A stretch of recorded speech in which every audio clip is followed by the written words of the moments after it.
ఈ లిస్ట్ మొత్తం కూడా వచ్చేసి విజయనగరం అనమాట. విజయనగరంలో రిజెక్షన్ లిస్ట్ అనమాట. సో, ఎంతమంది సబ్జెక్ట్ వైస్ రిజెక్ట్ అయ్యారనేది నేను చెప్తాను. దానివల్ల మీకు యూజ్ ఏంటి అంటే నెక్స్ట్ మీ యొక్క కేటగిరీలో ఒక 10 మంది కూడా వేకెంట్ అయినట్టయితే నెక్స్ట్ అదే కేటగిరీ ఉన్న 10 మందికనేది ఛాన్స్ అనేది వస్తుంది. సో, మీకు సబ్జెక్ట్ వైస్ ఎస్ఏలో సబ్జెక్ట్ వైస్ ఎంతమంది రిజెక్ట్ అయ్యారనేది కూడా నేను ఎక్స్‌ప్లెయిన్ చేస్తాను ఇక్కడ మీకు. సో, మీరు చేయాల్సిందల్లా ఒకటే ఏంటి అంటే ఎవరైతే ఈ వీడియో చూస్తున్నారో ఖచ్చితంగా మీరు లైక్ చేయండి. మీరు లైక్ చేయడం వల్లనే ఈ యొక్క వీడియో అనేది ఇంకొక యూట్యూబ్ అల్గోరిథం ఇంకొకరికి చూపిస్తుందనమాట. సో, ఈ యొక్క యూట్యూబ్ ఛానల్‌లో స్టేట్ గవర్నమెంట్ మరియు సెంట్రల్ గవర్నమెంట్ సంబంధించిన ప్రతి గవర్నమెంట్ నోటిఫికేషన్‌తో పాటు social welfare activities and social welfare schemes ఏవైతే ఉన్నాయో మీకు అప్ టు డేట్ ఇన్ఫర్మేషన్ అనేది ఇస్తాను. దాంతో పాటు ఇక ఇంతకు ముందుకు ఒక వీడియో చేశాననమాట. కేవలం 10th క్వాలిఫై అయిన వాళ్ళకి ఐబీ ఇంటెలిజెన్స్ బ్యూరోలో వచ్చేసి 40,000 బేసిక్ పే సాలరీతో జాబ్స్ అనేవి పడ్డాయనమాట.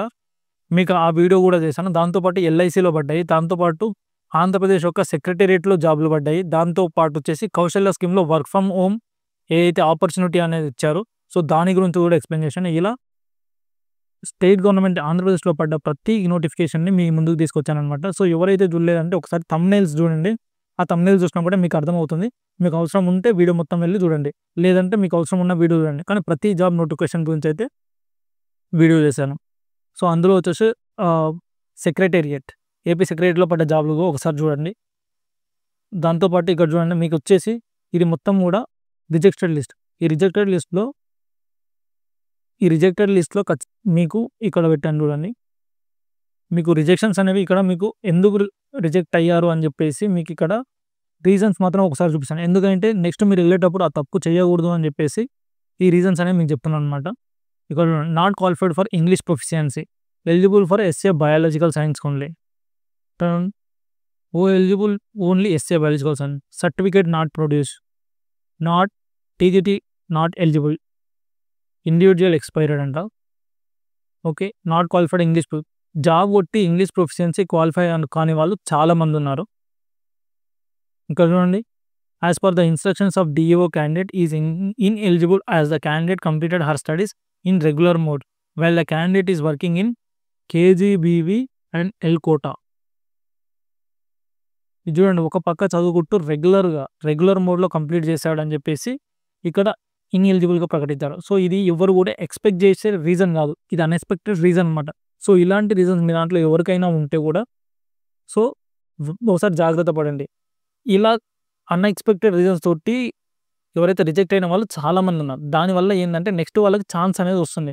అందుకే ఇక్కడ లేట్ అవుతుంది థర్డ్ లిస్ట్ అనేది ఖచ్చితంగా ఉంది. అది లేట్ అవ్వడానికి కారణం ఏంటి అంటే ఇదే. ఇలా ఎవరైతే ఇన్ఎలిజిబుల్ ఉన్నారో, ఎవరైతే డిస్క్వాలిఫై రిజెక్టెడ్ అయిన క్యాండిడేట్స్ మొత్తాన్ని లిస్ట్ తీసి థర్డ్ లిస్ట్ అనేది ప్రిపేర్ చేస్తున్నాం. అందుకని చెప్పి లేట్ అవుతుంది. ఓకేనా, ఇక్కడ చాలా నేను ఇంతకుముందు రీజన్స్ అనేవి చదివాను అనమాట. ఇక్కడ DEd certification not submitted. So, చాలామంది దగ్గర ఫేక్ సర్టిఫికేట్లు, పిహెచ్ ఫిజికల్లీ హ్యాండిక్యాప్డ్ సంబంధించింది కానీ, తర్వాత స్పోర్ట్స్ కోటాకు సంబంధించిన వాళ్ళ కానీ ఇలా చాలా వరకు ఫేక్ సర్టిఫికేట్స్ కూడా గుర్తించి వాటిని కూడా తీశారనమాట. అండ్ రీవెరిఫికేషన్కి కూడా పిలుస్తున్నారు, సర్టిఫికేట్ రీవెరిఫికేషన్స్కి. Certificates not produce unwilling to join Telugu post. కొంతమంది పోస్ట్ జాయిన్ అవ్వకూడదు అనుకునే వాళ్ళు కూడా ఉన్నారనమాట. Certificates not produce unwilling to join the Telugu post. ఇలా ఇక్కడ not eligible for English proficiency, వీళ్ళందరూ కూడా ఇంగ్లీష్ ప్రొఫిషియన్సీ క్వాలిఫై కాని వాళ్ళు. ఇలా నెంబర్ ఆఫ్ రీజన్స్ ఉన్నాయి. అవన్నీ చెప్తే వీడియో అనేది లెంత్ అవుతుంది. సో, మీకు డైరెక్ట్ మ్యాటర్ చెప్తాను ఇక్కడ. సో, ఇక్కడ మొత్తం వచ్చేసి విజయనగరంలో చూడండి 31 పోస్ట్ రిజెక్షన్స్ ఉన్నాయి. అండ్ పీజీటీ వచ్చేసి 11 పోస్ట్, అండ్ ఎస్ఏ వచ్చేసి 39, ఎస్జిటి వచ్చేసి 13. మొత్తం వచ్చేసి 118 రిజెక్టెడ్ క్యాండిడేట్స్ ఉన్నారు విజయనగరం నుంచి. ఇక్కడ చూడండి, ఎస్ఏ తెలుగులో కేవలం 12 మంది, ఎస్ఏ హిందీలో 6 మెంబర్స్, ఎస్ఏ ఇంగ్లీష్లో 5 మంది, ఎస్ఏ మ్యాథమెటిక్స్లో 5 మంది, ఎస్ఏ ఫిజికల్ సైన్స్లో 3, SA biological science 4 members, SA social studies 4 rejected. ఇలా కేవలం ఎస్ఏలోనే మొత్తం వచ్చి 39 మంది రిజెక్ట్ అయ్యారు. మీకు ఇంకా ఎవరికైనా డౌట్ ఉంటే ఒకసారి స్క్రీన్ షాట్ తీసుకోండి, మీరు చూసుకోండి. ఓకే, దాని ద్వారా మీకు ఛాన్స్ ఉంటుందా లేదా అనేది మీకు అర్థమవుతుంది. ఇప్పుడు టోటల్ వచ్చేసి 118 మెంబర్స్ రిజెక్టెడ్. ఇక్కడ మొత్తం టీజీటీలో 31, పీజీటీలో 11, ఎస్ఏలో 39, ఎస్జిటిలో 7. సో, దీని గురించి ఇంకేమైనా అప్డేట్, డిఎస్సి గురించి ఎలాంటి అప్డేట్ వచ్చినా, థర్డ్ లిస్ట్ గురించి అప్డేట్ వచ్చినా, తర్వాత మీకు ప్రతి నోటిఫికేషన్ ఏపీ గవర్నమెంట్తో పాటు సెంట్రల్ గవర్నమెంట్కి సంబంధించిన ప్రతి నోటిఫికేషన్ గురించి మీకు ఇన్ఫర్మేషన్ అనేది నేను ప్రొవైడ్ చేస్తాను. దాంతోపాటు ఇక్కడ చూడండి, ఎవరైతే కేవీఎస్, ఎన్వీఎస్ గురించి తెలవదో, కేవీఎస్ మరియు ఎంవీఎస్ అనేవి సెంట్రల్ గవర్నమెంట్ టీచరింగ్ పోస్టులు అనమాట. సో ఇందులో వచ్చేసి ఆంధ్రప్రదేశ్‌కి 1000+ పోస్టులు ఉన్నాయి. బట్ దీనికి కావాల్సింది ఏంటి అంటే సీటెట్ క్వాలిఫై అవ్వాలి. సీటెట్ క్వాలిఫై అవ్వడం అనేది చాలా ఈజీ. దాంతో పాటు ఏందంటే ఇంగ్లీష్ మ్యాండేటరీ కావాల్సిన అవసరం లేదు. మీరు ఫస్ట్ లాంగ్వేజ్ తెలుగు తీసుకొని, ఆ తర్వాత సెకండ్ లాంగ్వేజ్ కింద ఇంగ్లీష్ తీసుకొని క్వాలిఫై అయితే సరిపోతుంది. మీరు ఒక్కసారి ఇది సీటెట్ కూడా క్వాలిఫై అయితే స్టేట్‌లో పడే ప్రతి ఒక్క ఈ డీఎస్సీతో పాటు తెలంగాణలో పడే డీఎస్సీ కూడా అర్హత ఉంటుంది మీకు.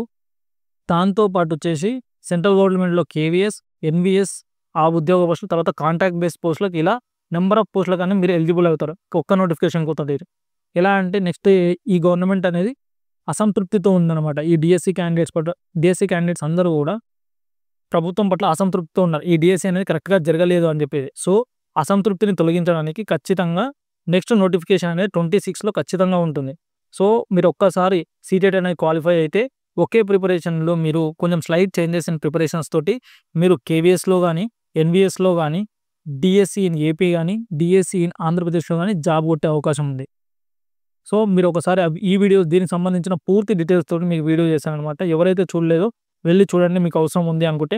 అండ్ సీటెట్ అంటే ఏంటి అనే దాని గురించి కూడా నేను చాలా క్లారిటీగా ఎక్స్‌ప్లెయిన్ చేశాను. అండ్ దానికి సంబంధించిన పేపర్ 1, పేపర్ 2 అంటే ఏంది, దాంతోపాటు ఏ సిలబస్ కూడా ఎక్స్‌ప్లెయిన్ చేశాను మీకు.